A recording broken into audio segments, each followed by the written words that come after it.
Comment और AK Singh. और आज फिर हम अपने MLIS 02 को देखेंगे। और MLIS 02 में हमें क्या देखना था, यानी कि फर्स्ट चैप्टर चल रहा था और इसमें प्रिंसिपल्स ऑफ मैनेजमेंट को देखना था। फिर आपका इसके बाद जो नेक्स्ट टॉपिक शुरू होना था वो था साइंटिफिक मैनेजमेंट। तो कहीं ना कहीं चलिए शुरू करते हैं प्रबंधन के सिद्धांत के बारे में। और प्रबंधन के सिद्धांत के बाद हम चलते हैं अपने साइंटिफिक मैनेजमेंट यानी वैज्ञानिक प्रबंधन के बारे में जानते हैं। तो समय व्यर्थ न करते हुए चलिए शुरू करते हैं। सबसे पहले क्या करना है, वीडियो को लाइक करना है, शेयर करना है और चैनल को सब्सक्राइब करके रखना है और टेलीग्राम ग्रुप को ज्वाइन करके रखना है, जिससे आपको इम्पोर्टेंट इन्फॉर्मेशन देखने को मिलती रहे। तो चलते हैं, यानी कि लेसन नंबर 1 है हमारा। और हम सबसे पहले क्या टॉपिक को जानेंगे, प्रबंधन के सिद्धांत।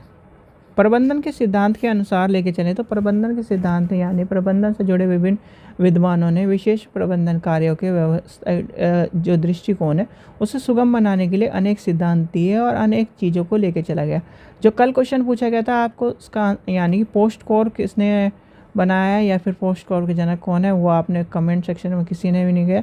तो उसके जब तक कहीं ना कहीं कमेंट एक नहीं आएगा, यानी कि 2 आपको नाम बताए थे, दोनों में से किसी ने भी नहीं पता, हेनरी फेवल है या फिर आपका लूथर गुलिक है, तो कहीं ना कहीं आपको पता होना चाहिए इसका आंसर कहीं ना कहीं लूथर गुलिक है। और 7 प्रबंधन यानी कि 7 प्रबंधीय कार्य के रूप में आपको चीज़ें जानी जाती है, जिसे कहते हैं पोस्ट कॉर्प। ठीक है, प्लानिंग ऑर्गेनाइजेशन। तो ये आपको सारी चीज़ें पता ही हैं।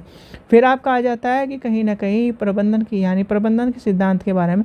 तो कहीं ना कहीं जब प्रबंधन के सिद्धांतों की बात आती है तो सिद्धांत में अनुसंधान और कहीं ना कहीं इसके व्यवहार के विश्लेषण के द्वारा स्थापित चीज़ें आपको देखने के लिए मिलती हैं। जैसे कि फ्रांस से प्रसिद्ध जो उद्योगपति थे हेनरी फेवल प्रबंधन के क्षेत्र में क्रियात्मक दृष्टिकोण के प्रतिपादन के रूप में जानते हैं। किसके रूप में जानते हैं, ये याद रखना, क्रियात्मक दृष्टिकोण के प्रतिपादक के रूप में जानते हैं। और कहीं ना कहीं हेनरी फेवल का नाम जो है कहीं ना कहीं जो प्रबंधन में बहुत सी चीज़ों में आपको देखने के लिए मिलेगा। अब इन्होंने क्या दिए हैं, यानी कि हेनरी फेवल ने के द्वारा 14 प्रतिपादक प्रबंधन के सिद्धांत दिए गए, जिसमें सबसे पहला क्या है, कार्य का विभाजन। क्या है, सबसे पहला क्या आता है, कार्य का विभाजन। सबसे पहला आता है कार्य का विभाजन, कार्य का विभाजन। दूसरा आपका आ जाता है अधिकार एवं उत्तरदायित्व। ठीक है, दूसरा क्या आ जाता है, अधिकार एवं उत्तरदायित्व। तीसरा आ जाता है अनुशासन। चौथा आ जाता है आदेश की एकता। 5वां आ जाता है निर्देशन की एकता, यानी कि निर्देशन की एकता। भाई किसी भी कार्य को, किसी भी प्रबंधन को जो चलाने के लिए उसके आदर्श होने चाहिए, किस अनुशासन होना चाहिए। अनुशासन का मतलब ये कि कहीं ना कहीं 9 बजे आना है तो 9 बजे ही चीज़ों को काम करना स्टार्ट करना चाहिए। तो ये कहीं ना कहीं अनुशासन की बात है। फिर आदर्श, यानी कि एक आदर्श, यानी कि एक कर्मचारी के एक ही अधिकार यानी कि अधिकारियों से आदर्श अथवा निर्देश का प्राप्त होने चाहिए। तो इस चीज़ का आपको पता होना चाहिए। फिर आता है निर्देशन, यानी निर्देशन की बात आती है। फिर आते हैं सामूहिक हितों की, व्यक्तिगत हितों की बात करने की बात आती है। तो ये आपका आ जाता है सामूहिक हितों के लिए व्यक्तिगत हित। ठीक है, फिर आपका आ जाता है पारिश्रमिक। पारिश्रमिक की बात आती है, यानी 7वां पॉइंट आपका पारिश्रमिक है। फिर आपका आ जाता है केंद्रीकरण, यानी कि केंद्रीयकरण। फिर आपका आ जाता है पदाधिकारी संपर्क श्रृंखला। फिर उसके बाद क्या आ जाता है, आदेश या स्थान। फिर आपका आ जाता है समानता, ठीक है। फिर आपका आ जाता है कर्मचारियों के कार्यकाल में स्थिरता, ठीक है। फिर आपका आ जाता है पहला क्षमता, ठीक है। और लास्ट में बचता है सहयोग की भावना।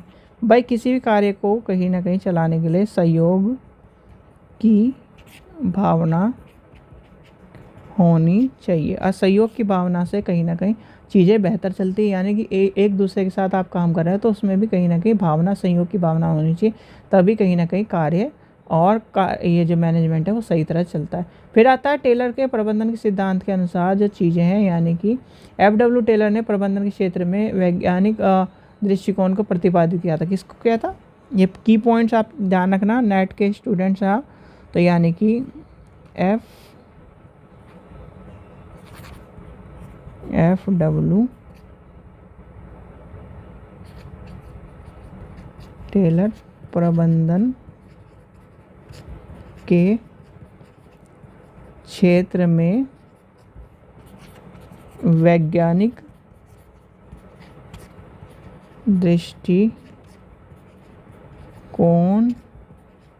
के प्रतिपादक थे, ठीक है। और टेलर द्वारा प्रतिपादित सिद्धांतों के वैज्ञानिक अधिगम के रूप में जाना जाता है। तो इसके कहीं ना कहीं यानी कि अनुभव आधारित नियमों के चीज़ों को लेकर चला जाता है, लोगों के सहयोग की बात करी जाती है, अनिश्चित परिणामों की बात करी जाती है। तो ये आपका सारा का सारा इसके अंतर्गत आपको देखने को मिलेगा। फिर आती है बात कहीं ना कहीं हमारे साइंटिफिक मैनेजमेंट की, यानी कि साइंटिफिक मैनेजमेंट की। साइंटिफिक मैनेजमेंट की बात आती है, यानी कि F.W. टेलर को वैज्ञानिक प्रबंधन का जनक माना जाता है। किसका जाना जाता है, F.W. टेलर को वैज्ञानिक प्रबंधन का जनक माना जाता है, ठीक है।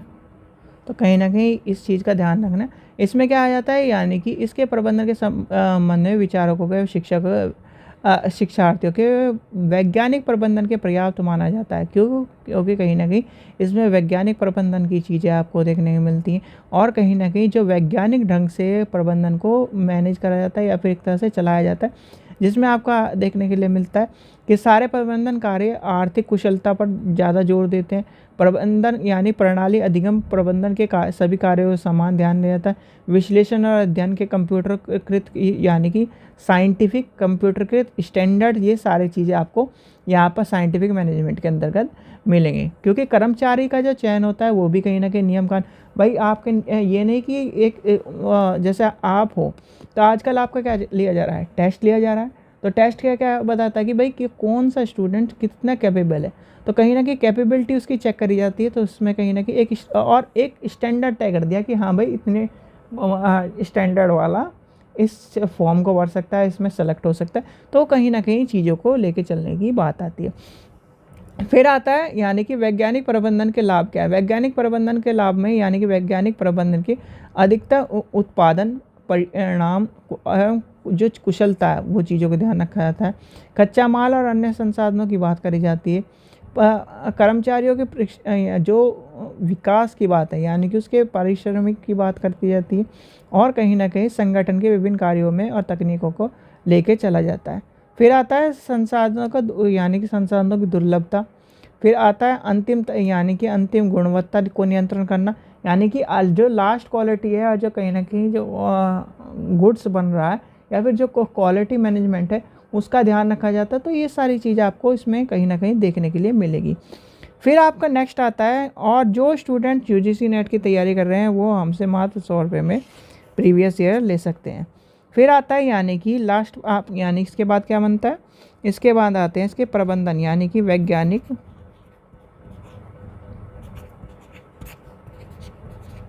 प्रबंधन के सिद्धांत।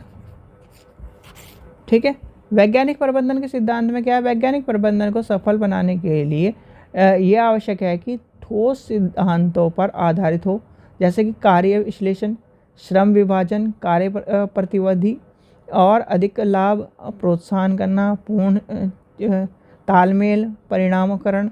तो ये सारी चीज़ें आपको देखने के लिए क्या है इसके अंतर्गत मिलेगी। अब क्या है बात करेंगे, अगर कार्य विश्लेषण की बात करें तो कार्य में कहीं ना कहीं उसके स्वतंत्रता और चीज़ को लेके चला जाता है, विश्लेषण करा जाता है।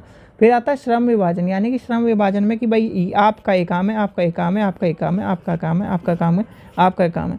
ठीक है, तो कहीं ना कहीं क्या है श्रम का विभाजन हो जाएगा।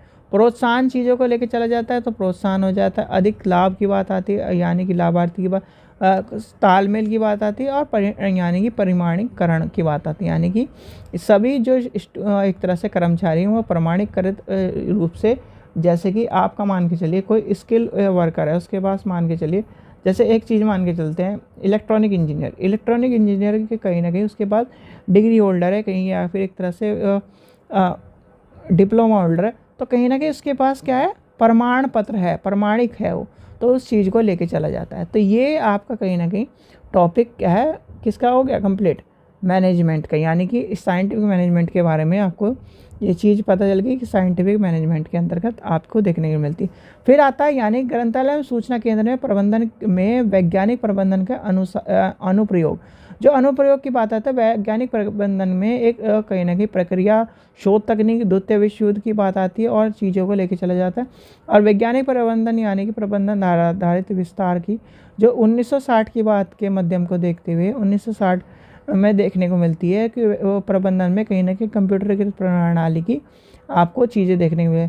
फिर आते हैं यानी कि वैज्ञानिक प्रबंधन का जो कहीं ना कहीं विकास में और सफलतापूर्ण होने का कार्य कहीं ना कहीं वैज्ञानिक प्रबंधन में आपका कंप्यूटरीकृत और एक तरह से तकनीक को सबसे ज़्यादा महत्वपूर्ण माना जाता है। जब तक कहीं ना कहीं कंप्यूटर का यूज़ नहीं था तो कहीं ना कहीं इसका विकास में रुकावट एक तरह से धीरे धीरे होना, तो ये सब चीज़ देखी जाए। जब से कहीं ना कहीं कंप्यूटर के युग आया है तो कहीं ना कहीं इसके विकास में तेज़ी आपको देखने को मिल रही है, तीव्र गति से विकास हो रहा है और कहीं ना कहीं आपको सार्वजनिक रूप से इसकी बढ़ोतरी देखने को मिल रही है और कहीं ना कहीं आपको ग्रंथालय से जुड़ता हुआ मिल रहा है। आजकल के युग में कहीं ना कहीं वैज्ञानिक साइंटिफिक मैनेजमेंट को हम कहीं ना कहीं जब मैनेजमेंट की बात करते हैं तो लाइब्रेरी में भी मैनेजमेंट आपको देखने को मिलता है और कहीं ना कहीं मैनेजमेंट में आपको सारी चीज़ें सुव्यवस्थित रूप से और कहीं ना कहीं लाइब्रेरी से जोड़ते हुए आपको देखी जाती हैं। तो ये सब चीज़ें आपके कहीं ना कहीं क्या है इस चीज़ को लेके चला जाता है। ठीक है, चलिए ये आपका यहाँ तक कंप्लीट हो गया। इसके बाद हम पढ़ेंगे उद्देश्य यानी कि उद्देश्यपूर्ण मैनेजमेंट ऑफ ऑब्जेक्टिविटीज। तो इसका ये पढ़ेंगे टॉपिक हम कल। आशा करता हूँ आपको वीडियो पसंद आई। वीडियो पसंद आई तो लाइक करें, चैनल को सब्सक्राइब करें, वीडियो को ज़्यादा से शेयर करें। Thank you.